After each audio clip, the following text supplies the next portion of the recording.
Right. Congress party అగ్రనేత రాహుల్ గాంధీ ఈ రోజు సాయంత్రం హైదరాబాద్కు రానున్నారు. రాష్ట్ర ప్రభుత్వం రేపటి నుంచి తెలంగాణలో ప్రారంభించినటువంటి కులగణనపై ప్రజలు, మేధావులు, వివిధ సామాజిక వర్గాల వారి సలహాలు, సూచనలు స్వీకరించేందుకు అని ఇక్కడకు రాబోతున్నారు.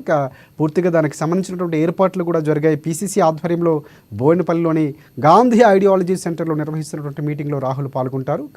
దానికి సంబంధించిన పూర్తి ఏర్పాట్లు ఎలా జరుగుతున్నాయి, సో ఏ అంశాలు ప్రధానంగా చర్చకొచ్చే అవకాశం కనిపిస్తుంది, దీనికి సంబంధించి పూర్తి అప్డేట్స్ అందించేందుకు మా ప్రతినిధి రాంబాబు మనకి లైవ్లో సిద్ధంగా ఉన్నారు. ఎస్ రాంబాబు, చెప్పండి. అంటే రాహుల్ గాంధీ రావటం చాలా కీలకం, ఎందుకంటే కాంగ్రెస్ పార్టీ ఏదైతే మాట ఇచ్చిందో కులగణనకు సంబంధించి పదే పదే బీజేపీపై కూడా పోరాటం చేసినటువంటి పరిస్థితి. సో అనుకున్నదే తడువుగా ఇచ్చిన మాట ప్రకారంగా చేస్తున్నటువంటి పరిస్థితి కనిపిస్తుంది. చాలా వరకు కొన్ని సవాళ్ళు ఉన్నటువంటి పరిస్థితి కనిపిస్తుంది. కులగణనలో ఏ అంశాలు ప్రధానంగా రాహుల్ ప్రస్తావించే అవకాశం కనిపిస్తుంది, మేధావులు ఎవరెవరు పాల్గొనబోతున్నారు, దీనికి సంబంధించినటువంటి అప్డేట్స్ ఏంటి? రాజశేఖర్ ఈరోజు రాహుల్ గాంధీ తెలంగాణకు ముఖ్యంగా హైదరాబాద్కు చేరుకోబోతున్నారు. శంషాబాద్ ఎయిర్పోర్ట్కు సాయంత్రం 5 గంటలకు చేరుకొని అక్కడి నుండి నేరుగా గాంధీ ఐడియాలజీ సెంటర్ బోయినపల్లికి వస్తారు. 5:30కు ఈ యొక్క సంప్రదింపుల సమావేశానికి, కులగణన మీద జరిగేటువంటి ఈ యొక్క సమావేశంలో పాల్గొంటారు. అక్కడ ఉన్నటువంటి మేధావులతోటి, కుల సంఘాలతోటి, విద్యార్థి సంఘాలు, కవులు, కళాకారులు, విద్యావంతులతోటి భేటీ అయ్యి ప్రధానంగా ఈ సెమినార్లో ఈ కులగణనకు సంబంధించినటువంటి అంశంపైన చర్చించనున్నారు. ఆ తర్వాత 1 గంట పాటు మాత్రమే ఉండనున్నటువంటి రాహుల్ గాంధీ వెంటనే మళ్ళీ శంషాబాద్ ఎయిర్పోర్ట్ నుండి ఈ హైదరాబాద్ నుండి అయితే ఇటు వెళ్ళేటువంటి అవకాశం ఉంది. మొత్తానికైతే ఇటు సంప్రదింపులకు సమావేశానికి సంబంధించినటువంటి అంశంలో గాంధీ భవన్ నుంచి 400 మందికి ఇప్పటికే ఆహ్వానం కూడా అందినటువంటి పరిస్థితి ఉన్నది. 400 మందిని ఈ యొక్క సమావేశానికి పిలవడం జరిగింది. ఈ యొక్క సెమినార్ 3 గంటలకే ప్రారంభమయ్యేటువంటి అవకాశం ఉంది. కానీ రాహుల్ గాంధీ మాత్రం 5:30కు ఈ యొక్క సమావేశానికి హాజరు కానున్నారు.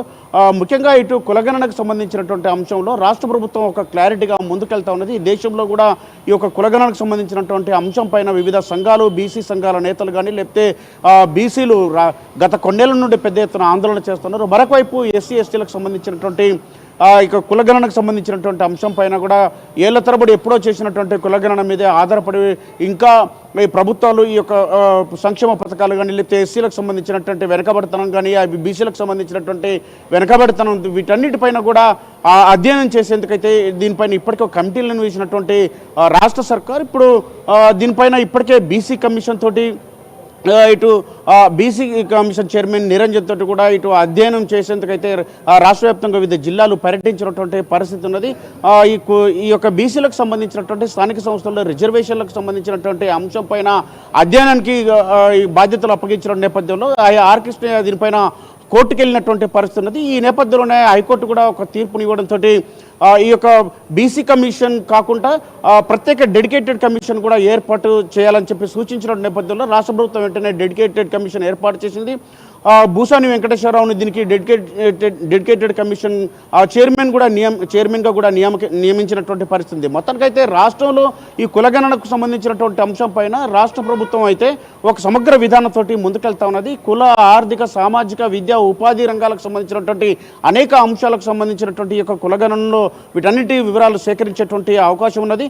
దీనికి సంబంధించినటువంటి ఈ కులగణనకు సంబంధించినటువంటి తెలంగాణను దేశంలో మోడల్గా తీసుకోవాలని చెప్పేసి కాంగ్రెస్ పార్టీ భావిస్తున్నది. కాంగ్రెస్ పాలిత ప్రాంతాల్లో కూడా, రాష్ట్రాల్లో కూడా ఈ యొక్క కులగణన చేపట్టాలని చెప్పి కాంగ్రెస్ భావిస్తున్నటువంటి నేపథ్యంలో తెలంగాణలో చేపట్టబోయేటువంటి ఈ యొక్క కులగణనకు సంబంధించినటువంటి అంశాన్ని ఇటు పార్లమెంట్లో బీజేపీని ఇరుకున పెట్టేందుకు ఈ నెల 25 నుండి శీతాకాల సమావేశాల ప్రారంభం కాబోతున్నటువంటి నేపథ్యంలోనే ఈ యొక్క దీనికి సంబంధించి కూడా చర్చ పెట్టేటువంటి అవకాశం కనబడుతుంది. ఎందుకంటే రాష్ట్రంలో బీసీలకు సంబంధించినటువంటి దేశంలో అనేక సంవత్సరాల బీసీలు పెద్ద ఎత్తున ఆందోళన చేస్తున్నా కానీ బీజేపీ సర్కార్ ఏమాత్రం కూడా పట్టించుకోలేదని చెప్పి ఆరోపణలు ఉన్నటువంటి నేపథ్యంలో బీసీ సంఘాలకు సంబంధించినటువంటి నేతలందరూ కూడా ఇప్పుడు రేవంత్ సర్కార్ తీసుకున్నటువంటి ఈ నిర్ణయాన్ని హర్షిస్తూ ఈ యొక్క కార్యక్రమాన్ని కేంద్రంలో ఉన్నటువంటి బీజేపీ పైన ఒత్తిడి తీసుకొచ్చేటువంటి ప్రయత్నం చేస్తూ ఉండేది. రాహుల్ గాంధీ కూడా ఈ యొక్క సమావేశంలో అనేక మంది సలహాలు, సూచనలు తీసుకున్నటువంటి అవకాశం ఉంది. రాజశేఖర్, అంటే ఇది ఇంతవరకు చూసుకుంటే